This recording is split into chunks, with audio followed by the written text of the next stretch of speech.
महाराष्ट्र शासनाने राज्याचे मुख्यमंत्री माननीय देवेंद्रजी फडणवीस, राज्याचे उपमुख्यमंत्री एकनाथ शिंदे, राज्याच्या उपमुख्यमंत्री सुनेत्रा वहिनी पवार या सगळ्यांनी मिळून असा एक निर्णय केला की जो निर्णय शेतकऱ्यांच्या जीवनामध्ये जे टेन्शन होतं, जो ताण होता, तो संपवणारा तो निर्णय ठरला. पण त्याचा कुठल्याही निवडणुकीशी संबंध नाही. म्हणजे ना जिल्हा परिषदेची निवडणूक होऊन गेली, ना नगरपालिकेची, ना महानगरपालिकेची, ना विधानसभेची, ना लोकसभेची. साधारणतः राजकारणामध्ये खूप प्रश्न पेंडिंग ठेवत ठेवत निवडणुका आल्यानंतर त्यातली सोल्युशन, त्यातले उपाय, त्यातली राहत, त्यातला रिलीफ देण्याची पद्धत आहे. तर माननीय देवेंद्रजी आणि दोन्ही उपमुख्यमंत्री यांचा सातत्याने प्रयत्न प्रत्येक गोष्ट राजकारणाशी जोडण्याचा नाही. त्यामुळे 2-3 वर्ष अजून कर्जमाफी लांबली तर शेतकऱ्याचं जगणं असह्य होईल असं लक्षात घेऊन पुण्यश्लोक अहिल्यादेवी होळकर शेतकरी कर्जमुक्ती योजना आणि त्याच्या बरोबरीने 48,000 कोटीची वीजबाल थकबाकीची माफी, हे दोन मोठे निर्णय एका वेळेला घेतले. असंही करता आलं असतं की एक निर्णय आता करू, एक निर्णय 1 वर्षाने करू, पण नाही. शेतकऱ्याच्या डोक्यावरचं कर्ज, मग ते वीज बिल थकबाकी असेल किंवा बँकेचं कर्ज असेल, त्या ताणातून टेन्शनमधून त्याला मुक्त करण्याचा निर्णय झाला आणि तो पूर्णपणे आम्ही सगळे शेतकऱ्याची मुलं आहोत, त्याला शेतकऱ्यांच्या हिताचा झाला. पुण्यश्लोक अहिल्यादेवी होळकर कर्जमुक्तीमध्ये 56 लाख शेतकऱ्यांना 37,000 कोटीचा लाभ होणार आहे. आणि सगळ्या जाचं गटी असं आहे की शेवटी निर्णय घोषित होताना काही अशा गोष्टी राहतात की ज्या निर्णय घोषित झाल्यानंतर संबंधित लोकांनी सूचना करत करत करत करत मग ती एकाकडे शुद्ध, सगळ्यांना उपयोगी पडणारी, कोणाला जाचक नसणारी, सगळे जाचक नियम काढणारी ती योजना होती. आता ती अशी पूर्ण झाली आणि त्यामुळे 56 लाख शेतकऱ्यांना 37,000 कोटीचा लाभ या योजनेमध्ये होईल. अशीच जी वीज बिल थकबाकी, एकतर 7.5 हॉर्स पॉवर पंपाची विजेची बिलं ही केव्हाच 2 वर्षापूर्वीच माफ केली. त्यातून वर्षाला 7.5 हॉर्स पॉवरच्या पंपाची जी बिलं येतात, जी सरकारने माफ करून टाकली, शून्य बिल केलं, ती 25,000 कोटी पर इयर होती. पण ही 25,000 कोटी पर इयर झाल्यानंतरही जुनी थकबाकी होतीच. त्यासाठी सारखं MSCB मागे लागत होती. ती 48,000 कोटीची होती. तेव्हा आता दरवर्षी 25,000 कोटीची बिलच येणार नाहीत आणि जुनी 48,000 कोटीची थकबाकी माफ केली. इतका मोठा रिलीफ शेतकऱ्यांच्या ताणाचं महत्वाचं कारण जे असतं ते कोणातरी देणं आहे. कर्जमाफी एकूण 3 वेळा, म्हणजे तिसरी आता वेळ आहे. त्याच्या आधी केंद्र सरकारची झाली 2007 साली. पण महाराष्ट्रामध्ये महायुतीचं सरकार आल्यानंतर पहिली 17 साली झाली. मग उद्धवजींचं सरकार आल्यानंतर 19ला झाली. उद्धवजींच्या सरकारमध्ये नियमितपणे कर्ज भरणाऱ्यांसाठी प्रोत्साहन 22ला आलं. आणि आता कर्जमाफी पण आणि प्रोत्साहन पण असं एकत्र असणारी मोठी योजना आलेली आहे. आपल्या जिल्ह्याची आकडेवारी सांगून मग मी थांबतो. आपल्याला थोडे प्रश्न विचारायला मिळतील.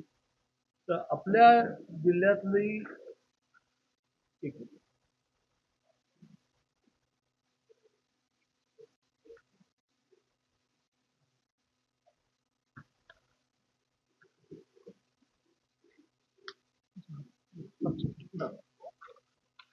हा आपल्या जिल्ह्यातली जी आपल्या जिल्ह्याच्या शेतकऱ्यांना किती लाभ होणार आहे, तर आपल्या जिल्ह्यामध्ये ज्यांना कर्जमाफी मिळाली आणि प्रोत्साहन लाभ मिळेल ती संख्या, ती अमाऊंट ही 1161 कोटी रुपये आहे. आणि शेतकऱ्यांची संख्या जी आहे ती 2,55,168 आहे. एवढी मोठी अमाऊंट ही आपल्या जिल्ह्यातल्या शेतकऱ्यांना मिळणार आहे. आपल्या जिल्ह्यामध्ये कर्जमाफी ही संख्या कमी आहे, कारण आपल्याकडे जिल्ह्यामध्ये प्रामुख्याने ऊसाचं पीक जास्त आहे आणि ऊसाच्या पिकामध्ये बिलामधूनच लोन कन्वर्ट होत असतं आणि त्यामुळे वेळेवर भरणारी संख्या आपल्याकडे जास्त आहे. तर प्रोत्साहन लाभ मिळणारी संख्या आपल्याकडे 2,26,112 आहे.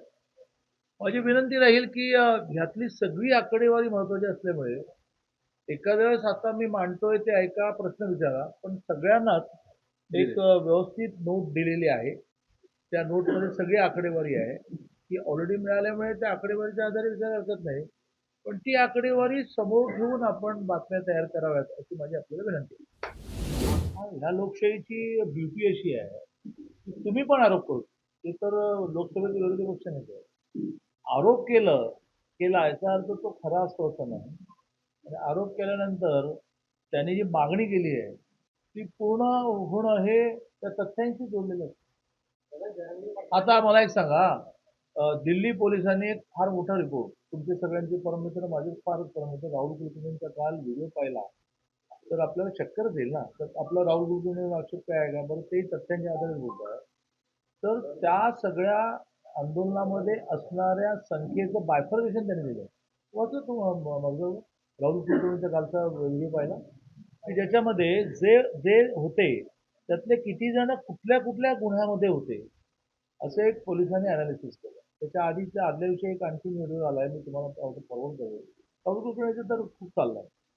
तर त्याच्या आदल्या दिवशी याच्यामध्ये त्यांनी असं म्हटलेलं आहे की तिथे पडलेला एवढं दगड पण आम्ही कलेक्ट केला आणि त्याच्यावर साधे जरी बोटाचे फुटप्रिंट्स असतील तर ते आता आधारशी लिंक होते.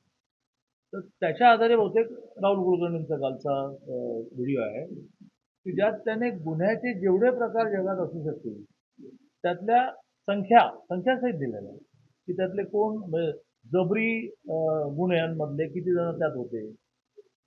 आता हे पण आहे ना, एका बाजूने राहुल गांधी आरोप करतायत की अमित भाईंनी हा लाठीचार्ज करायला. दुसऱ्या बाजूने पोलिसांनी त्यांच्या ऍडव्हान्स टेक्नॉलॉजीच्या आधारे आकडेवारी दिली त्याच्यामध्ये फॉरेन नॅशनल्स किती होते त्याचा आकडेवारी मी नाही म्हणतो. त्याचे पोलीस डिपार्टमेंट म्हणते ज्याच्या आधी राहुल कुलकर्णीने व्हिडिओ केलेला आहे. त्यामुळे पोलिसांना पण प्रूव्ह करावं लागेल, राहुल गांधीने पण प्रूव्ह करावं. या आंदोलनाला बाहेरच्या लोकांची खूप होती. गृहमंत्रालयाला माहिती होतं.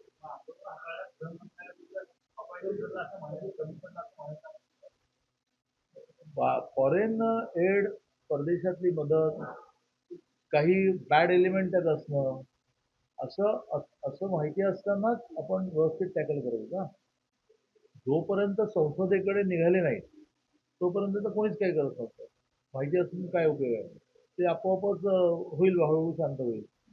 पण ज्यावेळेला आपण टीव्हीवर चित्र पाहिले की संसदेचे दरवाजे बंद करावे लागले, अशा वेळेला समजा हे सगळे संसदेमध्ये घुसले असते तर काय स्थिती निर्माण होईल आपल्याला माहिती आहे. बरं आता कर्जमाफी संपली, मी जाऊ आता.